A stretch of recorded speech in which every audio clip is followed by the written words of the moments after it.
Hello friends, this is Ganesh and video number 4. So in this video, I'm going to explain about the main area of data manipulation in the debugging mode. So in many scenarios, through debugging, you are able to change the flow of the transaction, or you are able to replicate some scenarios or issues while changing the data in the debugging mode. So this is a very important part in the debugging because many times some scenarios are not able to replicate in different servers. Suppose some issues is happening in production, not in development or quality. So in the particular scenario, we are able to replicate it by changing the value in the debugging mode. It's nothing but middle of the transaction. Okay, so that's what I'm going to explain today. Very basic thing. So how to change and what are the mediums are available to change the value of a particular variable or internal table or work area. So before getting into the system, we should know few informations about the medium. So medium is nothing but it's going to hold the data. Okay, so for example, it can be a single value or it can be one record or multiple records from a database table. So first thing or very frequently used in the ABAP development is variable. We used variable is nothing but it can hold a particular value, okay, one material number or material type, customer number. So that is nothing but a variable, or we call this data object, that can be a constant or dynamic. So constant is nothing but throughout the program it has only one value, and dynamic means it's keep on changing, depends on the requirement or depends on the programming code. The another one is work area or header line. So this medium can hold only one record at a time. Okay, so it can be a work area or it can be a header line. And the another medium is internal table, or specifically we call it as body of an internal table. So this can hold more than one record at a time. Okay, so bulk of a record of a database table to an internal table. So this is most important we used in debugging concept.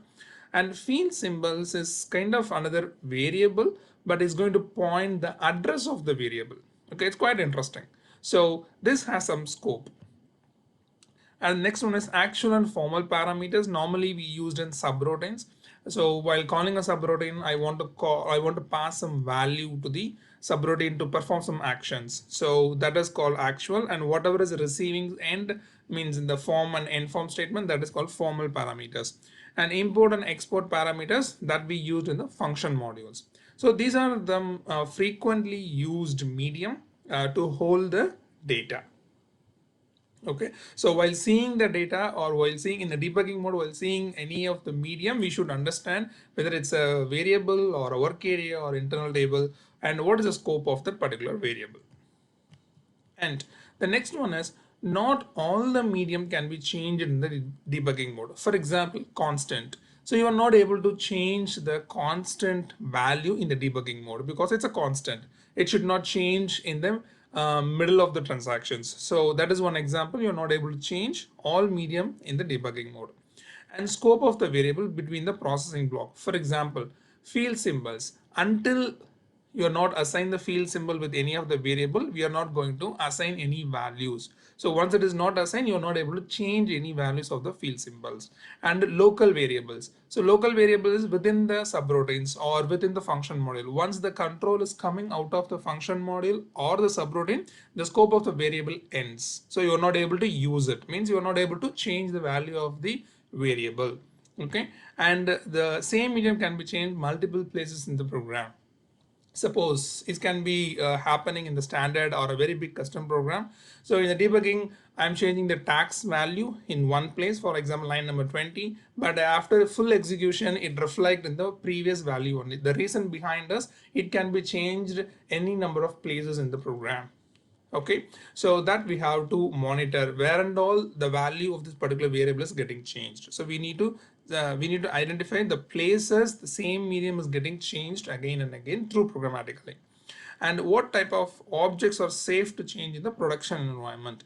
If you do in the production debugging, Mostly we don't have authorization to change the value in the debugging mode once you run in the production environment.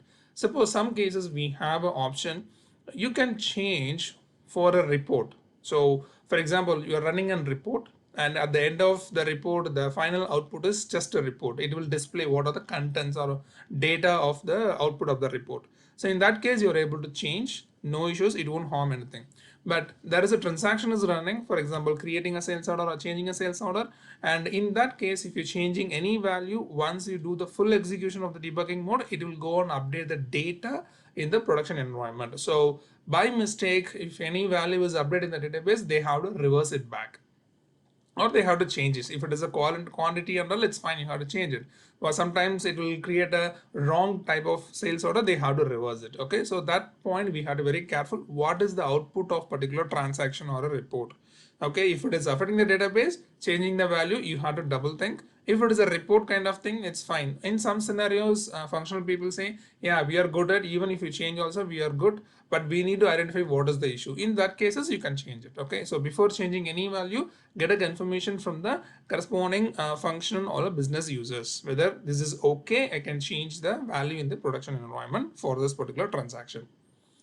Okay, so these are the very basic things to understand before changing the value in the debugging mode. The first one is medium. What are the mediums? And next one is some understanding. So just 4 points about it.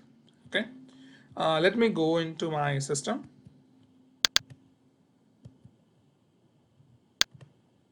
Yep. So this is a program where I can already developed or created with most of the mediums which can hold the data. Okay, so here this is nothing but a variable. Okay, I can say data object, two different variable with integer data type and another variable with referring a material type as a data element or data type, and these are parameters. So it's going to be get the value from the user end. It creates a input screen for this program. So these are option buttons and this is my just a input field, I can say, with the default value this material number, and these two are check boxes and this is a list box. Okay, so this is going to be reflect in your screen because these are input parameters. And I have one more medium called constant. That is a constant variable and I just pass a value as 100. So this is given a same name just for your reference. That can be any name, user defined name you can give. And I have one field symbols that is pointing to material type and one work area for customer, and I have another work area for holding the plant information of a material. And this is my body of an internal table. It points to vendor table. Vendor information is going to hold all the vendor details. And this is my select statement. I'm passing the informations to particular variable. So let's start our debugging from line number 27. Just see how these variables, these mediums are reflects in debugging mode. Okay, and before that, one more point I have to add over here. So this is my actual parameter. I'm calling a subroutine with two actual parameters, 1 and 2, and this is formal parameter. I'm receiving the values to be receiving. So this first one is going to receive with the formal parameter 1 and the second one formal parameter 2. Okay, this is also user defined name. You can give whatever name you want. And this is my local variable. I declared it and just doing some addition operations over here. So these three variables, parameter, formal parameter 1, 2 and local variables are limited scope. So the scope of these three variables are only available in these three statements. Once the cursor comes out or before reaching, these three variables are not able to access. The same way field symbol as well. So till the point 27, even the field symbol is also not able to reflect, means the scope is not yet ready. Once the assign statement has happened, then only field symbols are ready. Okay, let's see how it reflects in the debugging mode. I'm going to keep a breakpoint, line number 27, and just execute it. I will get the input screen. Option 1 got selected. I'm selecting checkbox first C1, and this is my list box with the default value called invoice. I'm going to execute it.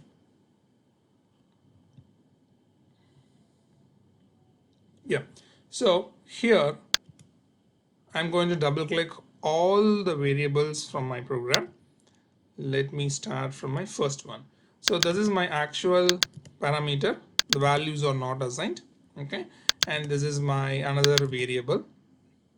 You can double click or you can just copy paste. So these are fine. So here these are variables, the scopes are already maintained or activated, so no issues on it, and they have a constant, okay, and field symbols, and you will get an error message. I'm not sure you're able to see. Okay, one second. Yeah, if I double click, what happens is it shows, give me a minute, this is a little tough. Yeah, okay, I'm double clicking the field symbols. I want to show you the error message, that's it. So it says, come on, okay, field symbol is not yet assigned, the scope is not ready for this field symbol as per the property of the field symbol, okay. So whenever there is an assignment statement, then only you are able to see. So instead of double click, if I type or copy paste, so you'll get a symbol. So that symbol denotes, okay, the scope of this variable is not ready. So this is the one, okay, it shows not assigned. Similar way, if I double click the local variables, you can see formal parameter. So it's showing the same thing, like select valid variable. This is not a valid variable for line number 27, right? If you the cursor is in line number 45, it shows yes, it's a valid variable because it's a local variable. So let me enter param1. So you can able to see a symbol over here, invalid variable as per line number 27. So this is also invalid variable and this is also invalid variable. So this is a basic thing to know before changing any medium. Medium is nothing but it can hold the data, okay. So and one of the medium, you can see constant, you're not able to get the pencil button because constant you are not able to change. So this is one of the example I can show you. Not all the mediums are ready to change. This is one example. There are some other examples. Once you come standard program debugging, I will show you that as well, okay. So other than that, all the variables you are able to change. For example, C1 is selected from the user, okay. I don't know, C2, let me go here. I think I didn't double click on it. So C2 is empty. So C2's checkbox is not selected. So I'm going to make a change. Just click the pencil mark. Let me show you here. Just click the pencil mark over here. It will enable for you and you can enter the value, whatever values is required. And another important area is technical type. So before changing, you should know, okay, this variable is only accept integers, 4 characters, character, 4 character.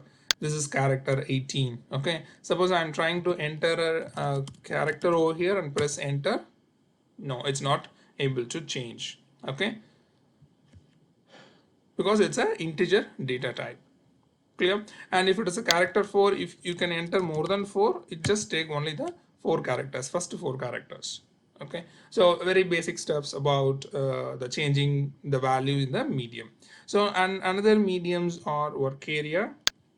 Okay, let me clear this. This is the value, delete, just delete everything from your list. I want to delete it, just delete it, or you can just delete and you can use this option also, delete row by row. Suppose out of 10 I want only 4 to be removed. Yes, you can do that as well. So now I'm going to show you the work area and I'm going to show you the another work area and the body of the internal table. So how you can understand body of the internal table and work area? So here you can see how many number of records and columns are available in this particular medium. So it's very easy to understand. Okay, so this is the internal table. It can hold number of records, but this is all structures. It can hold only one one record at a time, work area or header line. And this is also one of the work area. So if you double click, it will show you all the fields, all the pencil and all the technical types as well. So here you can change it. So in this, I want to change any values, you can able to change it. The same way, if you double click the IT vendor, yes, it will show you this is empty now. So here you can add it here. Okay, let me do one thing. I will execute some statements. Okay, I'm going to execute line number 27. So GVMED, I just filled it. It's going to overwrite now. F5, so it's overwrite with actual value. And okay, let me copy and paste it here. Currently it's not assigned, so it's not valid. I'm going to press F5. So see the bell mark over here, right? I'm going to press F5. So the bell mark is gone. So after the 28 statement, field symbol is in scope. Okay, and it's assign a value. And what else? Okay, this work area is going to get a value. For example, if I get into it and press F5, this value, this work area is going to fill.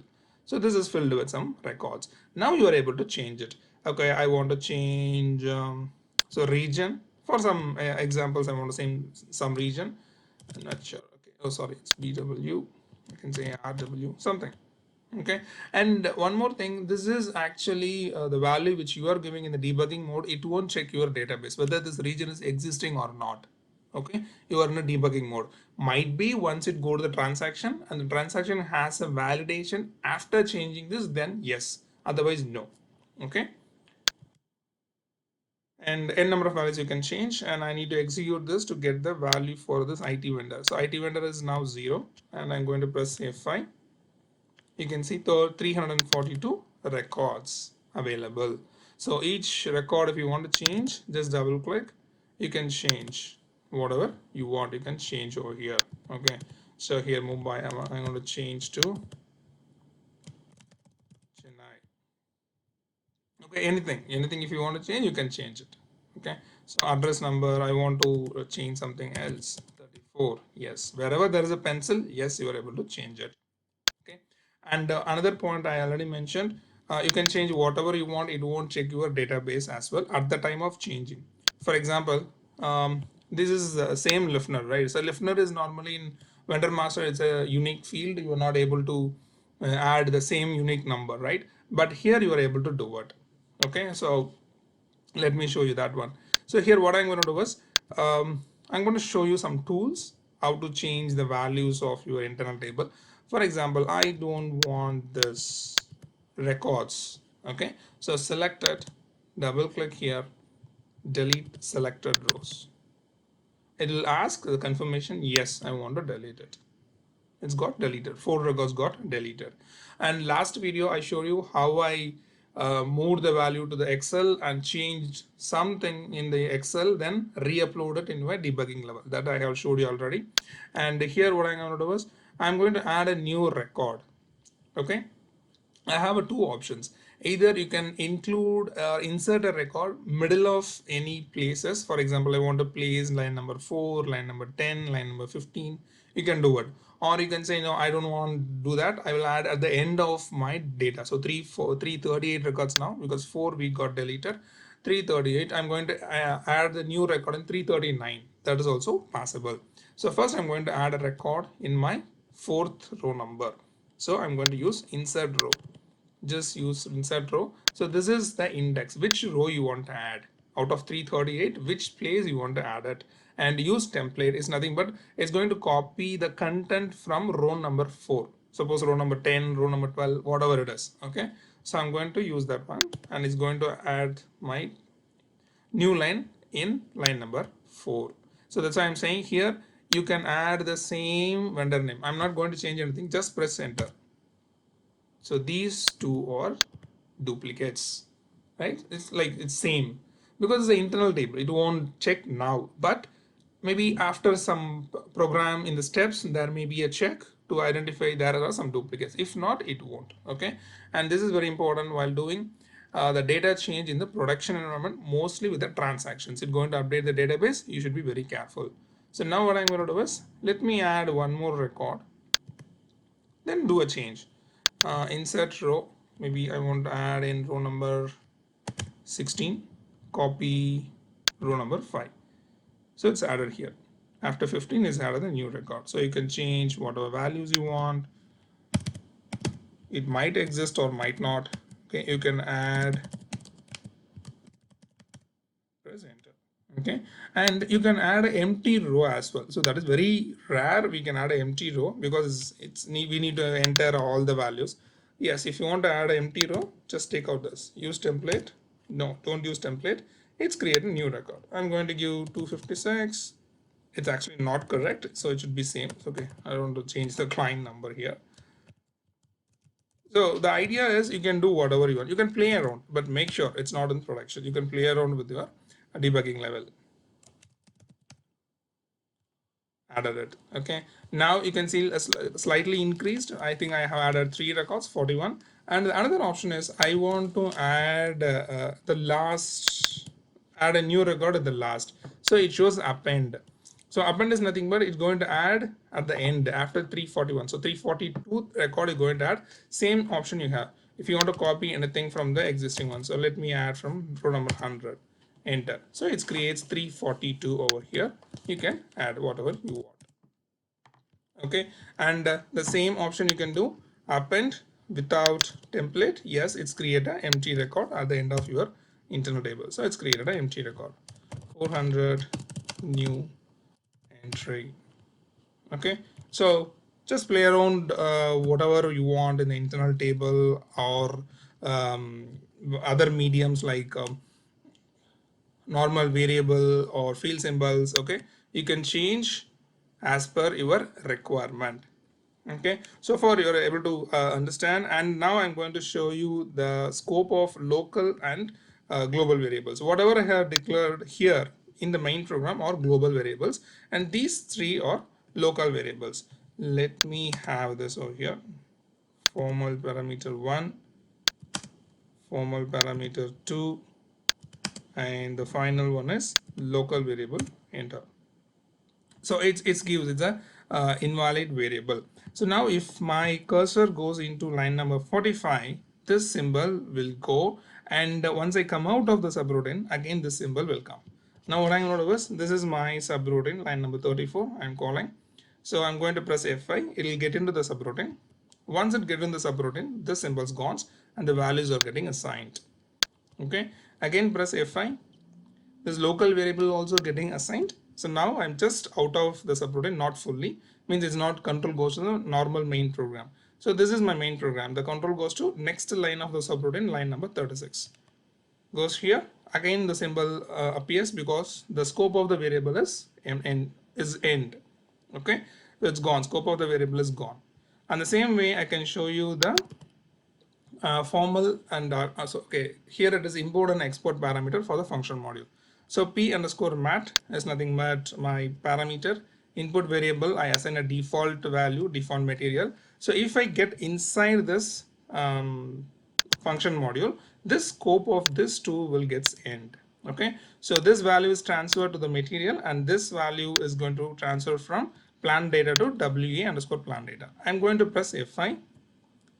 So now you can see all the variables are invalid because this is a function module, right? It's called from my program, and all the variables here listed, everything is declared in my main program, not inside the function module. So as per function module, all these variables, all the mediums, it can be variable, function module, internal table, or invalid. So now, so what is the value over here? So here, whatever value I send, it's carry forward with this variable here.